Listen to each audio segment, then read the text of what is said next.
Hey everybody, happy Tuesday. Good to see everybody here.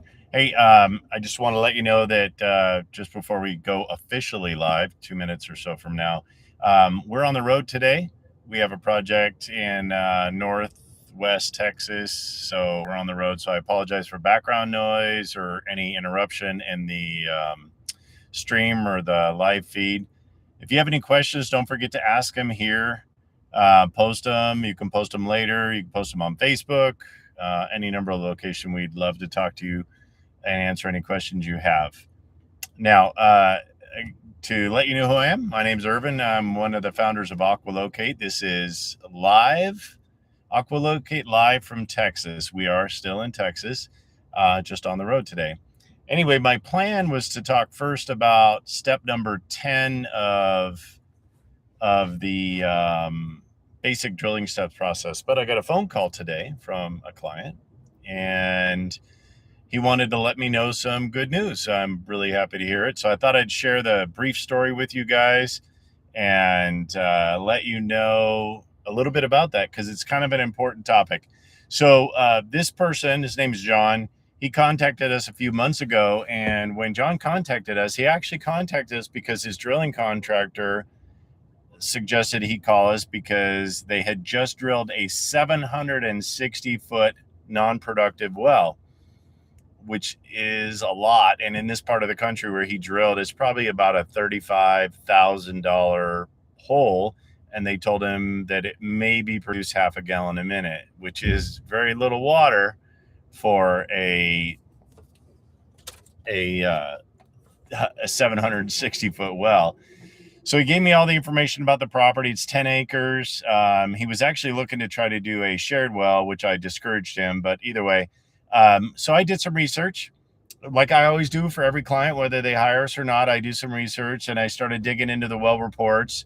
I looked at his well report in detail. Then I looked at some other wells in the area. I looked at some wells that are very close to him, literally just across the road from his property. And what I noticed was there were two wells within a few hundred feet of his property that had good production at less than 100 feet deep in you might call it a glacial formation, kind of an overburden with some gravel and sand. There's also some clay, but they both produced a respectable amount of water. I don't really recall what amount, but plenty for a home. And then when I looked at those wells and compared the lithology, that's the layering of the material, to his well had the same material that these two productive wells had. The difference was the drilling contractor had drilled through that upper part of the formation with what they call a casing hammer, or it drives casing down as they drill. So as they're drilling, they drive casing into the formation to stabilize the hole, because that upper material would be fairly unstable. So they drove casing all the way down to 96 feet, and then they did open hole after that, which means they didn't use any kind of casing after 96 feet, all the way down to 760 feet. And I pointed out to him that this was the case, and that I would recommend, instead of hiring us, I would recommend he talk to his drilling contractor and see if he could get them to perforate the pipe. Again, this was, I don't know, probably 3-4 months ago. I'd have to go back and look. And so what he ended up doing is contacting them, and they initially told him they can't perforate the pipe. There would be no point because they sealed it all the way. So they're saying they put bentonite all the way from zero, the top, to that 96-foot depth. But I knew that wasn't likely the case, because drillers typically only seal the top 18 to 20 feet, and then they just drive steel after that if they're using a casing hammer. Anyway, so they had a bit of a discussion. Again, they said they seal it. They said that there would be no point in perforating it because they put bentonite there that would have clogged up the formation and prevented the formation from producing water. I told him I didn't think that was true, but obviously it's just my word against theirs. I wasn't there. So eventually he hired us to do some exploration, even though my suggestion was simply to have that pipe perforated or screened and see if it can produce water. He already has a huge amount of money invested. Anyway, ultimately, we did some testing. We found a few sites that might be producing water. All of them showed water above 120 feet, like I assumed would be the case. And I re-suggested to him after the testing that he go ahead and have that well perforated. Really try to kind of push the issue, or see if he can find another driller that will perforate the pipe or pull the existing casing and drop a screen in and see if they can't get that well to develop. Again, he's got a very expensive hole there. You might as well try to get it to work. Unfortunately, he was a little hesitant, and partly because the drilling contractor said they didn't think it would be beneficial because they did seal it. And then we went back out again. He actually called us again and had us come test another part of his 10 acres. And we did some testing, kind of found about the same thing that I would assume we would find: a shallow aquifer. Obviously, some of the sites were better than others, so we can high grade them. There were some sites that had more potential production than others, but depth-wise, most of them were above about 120, 140 feet. Again, historically reasonable. So after that second round of testing, we talked a couple times. He was trying to decide if he was going to have another well drilled or whatever, or if he could get that driller to come out. Well, he called me today and he told me that the driller decided they would come out. He convinced them to come out. They came out, they pulled the 96 feet of steel casing out of the hole, and they set screen where they did encounter some moisture, but again, they didn't think it would produce water. They set screen and they did some pumping on it or airlifting on it or something like that. And when they were all said and done, that half-gallon a minute well was now producing over 5, or at least 5 gallons a minute. And there's a big difference between, I mean, it's 10 times more productive, right? I mean, simple math puts it at, sorry. I'm going to put the AC on. I apologize for that, but it's a little warm today. It's about 101 degrees where we're at. Anyway, all said and done, he didn't have to drill a new well. They set screen like I suggested. They did not seal deeper than about 20 feet. So they stopped their seal at 20 feet, which I assumed they did. So the well produced water somewhere between 20 and 96 feet. I don't have all the details yet. I'll have to get those later on. Nonetheless, he saved a ton of money drilling another well. He spent way too much money. I mean, probably almost $30,000 more than he should have spent on his first well, but we can't go backwards. All we can do is go forward. If you guys have any situation like that, if you've ever run into something where you're worried about that type of situation, we'd love to help you. I helped another gentleman in a different part of that same state last year, similar situation. I assumed that the driller drilled through the water-bearing formation up above. He ended up coming back out, perforating the pipe, and the well produced a good amount of water in the area that he had driven casing in. So it does happen. Doesn't happen all the time. Not every non-productive well has that situation. But nonetheless, if you have questions about that, if you'd like to talk to us about that, we would love to help you solve problems that occur. We do that a lot. We've been doing this for over 25 years, and we'd love to help you. So let's go back to step 10 on the drilling process.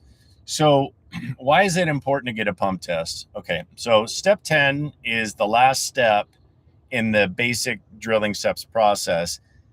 The thing is, even if the well is not properly designed, looking at the top, say 8 steps, and let's say they didn't develop the well, it's still really important to get a pump test done. Even if that well may not produce the maximum potential, you really want to know what it will produce. Because if you put a pump that's too big into that well, let's say the driller says 7 gallons a minute, and they put a 12-gallon minute pump in there, so that pump's almost double what the well can theoretically produce, what the driller says, if they're correct, which most of the time they're not. That's why the pump test is important.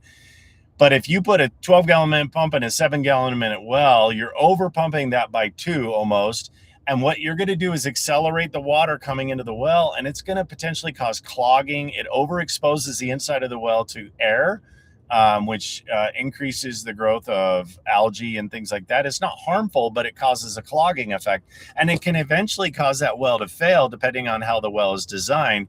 And I hate to say it, but many wells are not designed properly anyway, so they can't take the abuse that would be caused to them with over pumping a well. That's one of the really important steps in the drilling process. Again, even if all the other steps weren't followed and all they did is burn a hole in the ground and tell you it's 4 or 5 gallons a minute, you can't rely on the driller's estimate. The way they estimate yields is not accurate.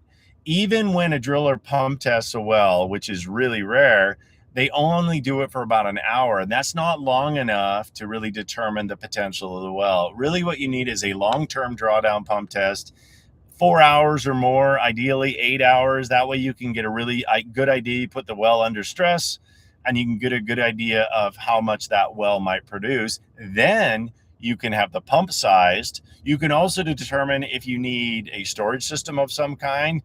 If the well produces 5 gallons a minute, which is somewhere in the neighborhood of around 7,000 odd gallons a day, you then could theoretically put a 7,000 gallon storage in. You'll have a ton of backup water and water that you can draw from without putting stress on the well itself. So it's a pump test. I cannot overstate the value of it. You could size the pump so you don't oversize the pump. But if the driller says 7 gallons a minute, and let's say you get a pump test that pumps 12 gallons a minute, now you know that you can put a bigger pump in there and that might support your needs. I talked to somebody actually today who was told by his drilling contractor that he had 7 gallons a minute, but they didn't do a pump test. And I told him, you can't rely on that. You need a pump test before you start thinking about spending money on a new well or another well. Say you think you need more water. You don't know how much water you have if you haven't had a long pump test done. So it's really important to get a good long pump test for your well. Whether it's been developed or not really relevant. If you have any questions on that, if you have any questions on the other 9 steps, if you'd like to talk to us about this, message us here, put a comment here, contact us on Facebook. You can find us there and other social media platforms. Please don't forget, I'm going to cut this short today. We have a little bit of a drive ahead of us. So I apologize for the short live stream, but please get a hold of us. Let us know if you have any questions. We would love to talk to you, help you. If I can help you without charging you money, I would definitely will. I'd love to give you some advice and some direction. That way you know where to go, what to do. Anyway, call us at 800-251-2920. Go to aqualocate.com, fill out the contact form, go to Facebook again, message us here. Please don't forget to like and share this video. You never know who might need our help or just some basic direction. The guy I talked to today actually saw us on a Facebook group, and he contacted us because of that. So share it with your groups. Let them know that you saw this person. I might be able to help. You never know. You guys have a wonderful day. Have a wonderful week. We will talk to you next Tuesday. We will be at our office next Tuesday unless something comes up, and it'll be a bit of a longer live stream. You guys have a wonderful week and take care. God bless. See ya.